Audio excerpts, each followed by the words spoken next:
All right, back live. Okay, so since I did a post earlier today that obviously got a fair amount of attention, I figured I'd come back in here and do a live on this subject. So the post that precedes this live, which is right below this video for you guys, well, at least on Facebook, this is being streamed everywhere. I was going through a list of network marketing companies that I started in. I put the list together in 2018, and I went through the list and just updating, and I calculated it, and it was like 81, almost 82% of the companies that are on that list are toast. They're gone. Like, I mean, it was funny because I was like going to the website. So did they even keep the domain?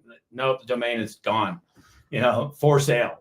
And so I posted about that, and then obviously a bunch of you guys responded on that. And so I figure I'd just come in here and just talk for a little bit on, what do you look for and what do you look out for when you are picking a network marketing company? I'm talking about from the standpoint of building. It doesn't matter if you're buying products from a network marketing company and you're not putting effort and energy and sweat equity into something, and you're just buying product, and if the company goes out of business, I guess you just don't get that product anymore. I mean, that's kind of the way it works. But I would say, and I'm not going to do this in complete order, but I'm going to give you what my suggestions would be if you were going to pick a network marketing company. And I'll talk about both the corporate side as well as the field side, because there's two elements to that.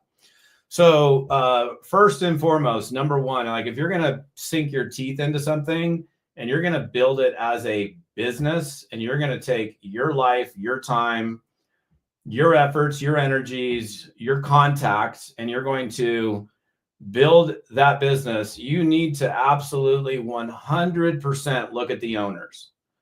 Because here's the thing, in the end, there's the beautiful thing about network marketing, from a working in the field as a distributor standpoint, is you don't have any of the headaches. Like, you don't have to hire employees, you don't have to buy product, warehouse product, hire attorneys,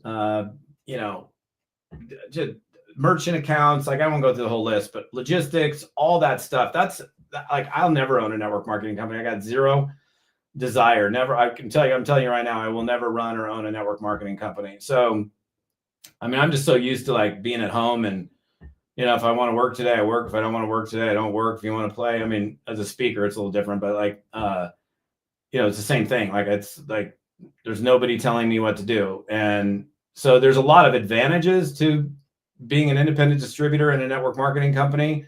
Your schedule, your time, work when you want, play when you want, no boss, no overhead, great tax advantages, unlimited earnings potential based on the leverage aspect of network marketing, which is the thing that first turned me onto this business model in tail end of 1989. And so there's a lot of great things, but the one and only thing that you don't control, and you will never control, is what happens with the people that are pulling the purse strings and making the decisions at an ownership level. There's nothing you can do about it. They're the ones that make the decision. So, having said that, if you're considering looking at a network marketing company, you got to be looking at the owners. What's their history? What's their track record? What kind of people are they? Have they run network marketing companies before? I know one owner in particular that I'm thinking about ran 3 simultaneous companies into the ground. I'm surprised that people followed him the second and the third time after he ran the first one into the ground, but they did. And he's not the only one, by the way, that I'm thinking about that's happened. Do they, and this is kind of an interesting part of the conversation that people have differing opinions about. Do they need to have former network marketing experience in order to be successful as owners? I don't really think that's mandatory, but if you have an owner that's running a network marketing company that has been in the field for years, knows all the intricacies, the ups, the downs, the happies, the sads, the frustrations, the victories, they can empathize with the field versus somebody who's just a corporate dude or female that is running the show, and they come from corporate America. And a lot of times they just don't. I would be wary of that, but that's not like if they've never had network marketing experience in the field, I wouldn't be a distributor with them. I'm not saying that, but there's a different level of being able to empathize with the field because they've been there, done that, they've been in their shoes. Also, having said that, just because somebody is great in the field doesn't mean they'd be a great owner. Because I've seen people that go from the field to owning companies, and they're way better distributors. I mean, honestly, I can tell you with my personality, I'm way better in the field than I would ever be as a CEO of a network marketing company. I'm just too freewheeling and freestyling you get to know yourself after a couple of years. So I would say first and foremost is the owners. Who's running the show? What kind of decisions are they making? So because that's the make or break deal for you. It's the only thing that you don't control. Now, okay, so product. Well, I mean, and again, this is where I'm not going to go in any order. It's like, now I'm not going to prioritize, but I will prioritize ownership as number one. Products. I mean, are the products or the services, are they products that people want or need? Is there a market for the products? I mean, I use a stupid example. It's like if you were selling, I don't know, CDs right now versus streaming audio, which one would be more successful? Nobody even has CD players hardly anymore. So, if you're selling a product or a service that's relevant in today's marketplace, that adds value, that gets results for people, that is the value proposition is there. I won't even talk about price because price is not really relevant. Value is relevant. So it's kind of like, and I'll use another kind of weird example, but a Volkswagen Bug and a Maybach are both cars. They both have four wheels. The Volkswagen you pay 20 grand for, the Maybach you pay, I don't know, whatever for, 300,000. They both get you from point A to point B, but they're totally different experiences. The value proposition, people are going to spend way more money because the perceived value that they're getting. So again, I don't think like the price of what you're selling, as long as the consumer is in a position where they're like, yeah, I'll pay that for this. So, but again, I think marketability, viability, and a great litmus test, this is a fantastic litmus test, is would you buy that product at full retail from that company, even if you weren't part of the company? Meaning, would you buy that product at retail just as a customer? Because here's the thing. I mean, and I'm just going to be like, I'm going to be super blunt. Like, in fact, I did a video. I did a 3-hour video like 2 weeks ago. I'm not selling it. I don't even know exactly what the heck I'm going to do with it, but I titled it The Brutal Truths of Network Marketing. I don't know what the heck I'm going to do with it. I went off for like 3 hours, like telling the truth about stuff that most people don't even want to talk about. I did put it in my little black book funnel. That's the only place we're like making it available. So that's like a bonus there, but I don't know if I'm going to sell that thing. I don't know what I'm going to do with it. Anyhow, the litmus test, like if you're like, oh, because let me back up. So let's say you're in a network marketing company and you have, you're on an auto ship, which is pretty standard in the business. You're on an auto ship for, let's call it $100 a month. Let's just use easy numbers. You're on an auto ship for $100 a month and your check is $300. Okay. So you got a net $200, right? Without taking into consideration any of the other things like taxes and write-offs and all that stuff, whatever. So you're making $300, it costs you $100. So you're net now $200. Now your check adjusts and now your check is $200 and you're making $100, or you're paying $100 for the product. So your net is $100.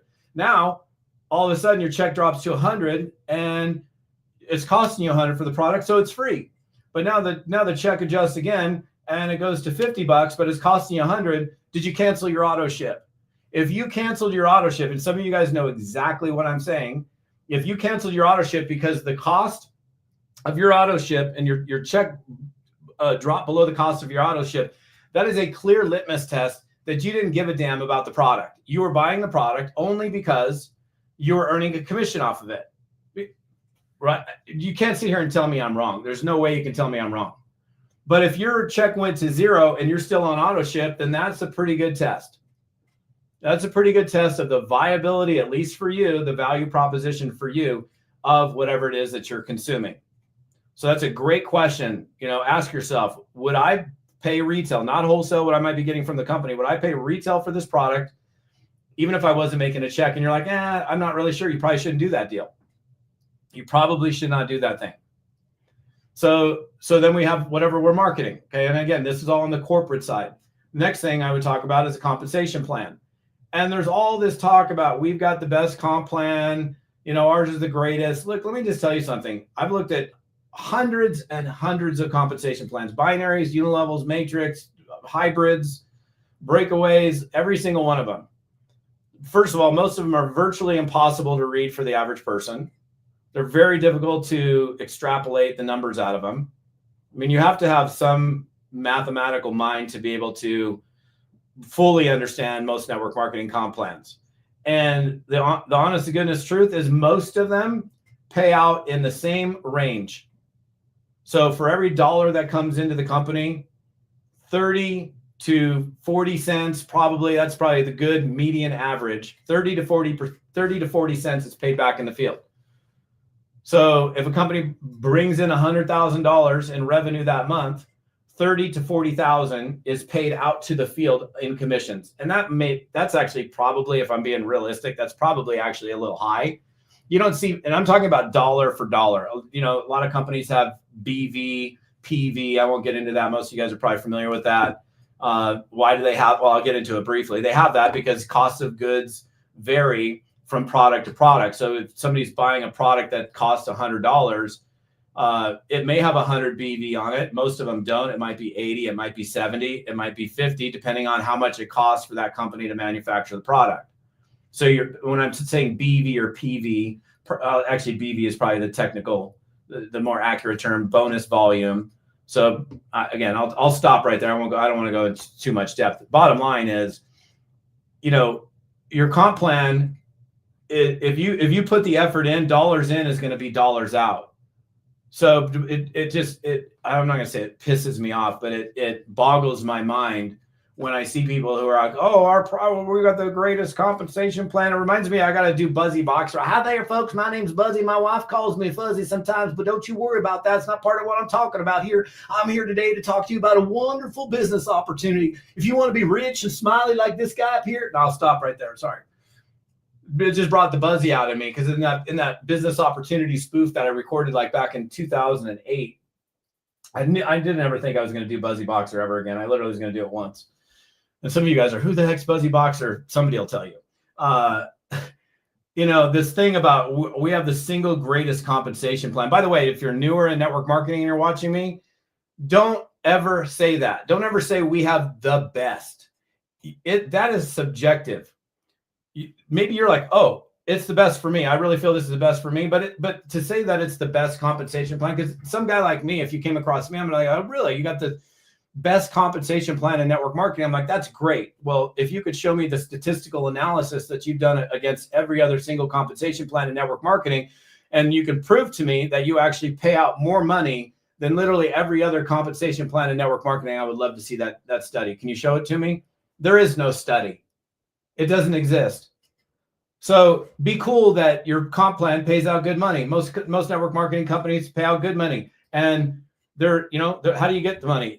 You build a team, you get customers, you help your team members get other team members, and it's paid out. Like whether it's a binary and 2 legs or it's unilevel and unlimited legs, it pays out just the same. Effort in, money out. That's how it works. So I honestly, like looking at the comp plan, that's not even, owners, and I would say owners and product are number 1 and number 2. Comp plan, okay, cool. Most of them are all kind of the same. Then we would probably start to split off and go, okay, well, let me look at the field. Who am I working with? Who am I working with? Is this person that I'm working with somebody that I feel good about, that I can trust, that's going to lead me and guide me in a good direction? Are they going to be available for me? Is this a person that I want to run with? And then, because you're partnering up. If you sign up with a network marketing company, you're partnering with the person that signed you up. Even though you signed up in the company, you're attached to that person. So you guys should be able to vibe well together, at the very least. I mean, at least get along. And they should be available for you, willing to work with you, willing to mentor, guide you, help you. And then one other thing I would look at is what kind of tools, systems are in place to help me build this business. Like that would be a question. So if you're joining a company, all right, what kind of tools, resources are available? What's the process? What's the system? And if they're like, what do you mean? Run fast. If there's no method, if the person can't clearly articulate what exactly it is that you're doing and how you're going to do it and what processes you're going to take those people through when they're taking a look at your opportunity, they don't have a system. So you're going to be stymied, you're going to be stalled, and it's going to be very difficult because a brand new person joining a network marketing company, they don't know what they're doing. They've never done it before. And what are you going to not that you couldn't figure it out. Sure, you could figure it out, but wouldn't it be better if you're stepping into a plug and play system, a plug and play process? So I don't know. Timing. Let's talk about timing. Oh my gosh. Oh, you got to be in early. I mean, it's so ridiculous. Like I interviewed a couple like 2 months ago. They joined a 38-year-old company. It's now 48 years old. They're crushing it. The company was 38. There's guys I know that wouldn't touch it with a 10-foot pole. I wouldn't touch. For me personally, if you were 3 months old, here's the thing. Some people love that, and I'm not knocking it. There's high risk and potentially high reward joining a company that just launched. So there's big advantages to that because you're early in, first in, but that's still not a guarantee that you're going to make big money. You could be the first in the greatest deal that's ever been around since the beginning of mankind. And that's still not a guarantee that you're going to make big money because you have to, it's kind of like I could be out in the water right now. I'll use a surfing example. I'm out in the water. I've been surfing for a long time, so I can use this example. You're out in the water. It's blowing offshore. It's 5 to 6 foot waves. Waves are coming in. And if a wave comes in and I don't paddle for the wave, I'm never going to catch the wave. I'm just a bobber. The wave goes underneath me. Next wave goes underneath me. Next one goes underneath me, and they're just passing me. That's exactly what I'm talking about. If you could be in a company, you could be in any company at the beginning, in the middle, wherever it is. And if you don't paddle, if you're not paddling, by the way, meaning effort, energy, calories burned, prospecting, recruiting, doing the things that we do, you won't make any money. So, I don't know, like to me, like I understand the phrase timing is everything. And I suppose that's probably accurate but it's not universally accurate. It's not universally accurate. That's for sure. There are times when, if you're first to market, category creator, something like that, but there's so few category creators that happen. So timing, I don't know, probably better to be in a company that's got, that's paid checks on time, delivered products on time, some proven track record first. I don't know. What else is there? Company, comp plan, owners, leaders. I don't know. That's it, I guess, for now. I don't know. I was just on the Zoom with a couple friends of mine, and I'm like, oh yeah, I looked at the post. I'm like, wow, I got a bunch of responses from that. So I figured I'd come in here live for a few and just say, what's up? And give you guys some words of wisdom. So yeah. So that's it. I'm done. Yeah. Those are my words on what to look for in picking a network marketing company. So hope you're having a beautiful Monday. I think it's Monday. Is it still Monday? Wait, is it Monday? I don't even know what day it is. I don't even know if it is. It isn't Monday. Whatever the day is, I hope you're having a good one. All right. We'll see you.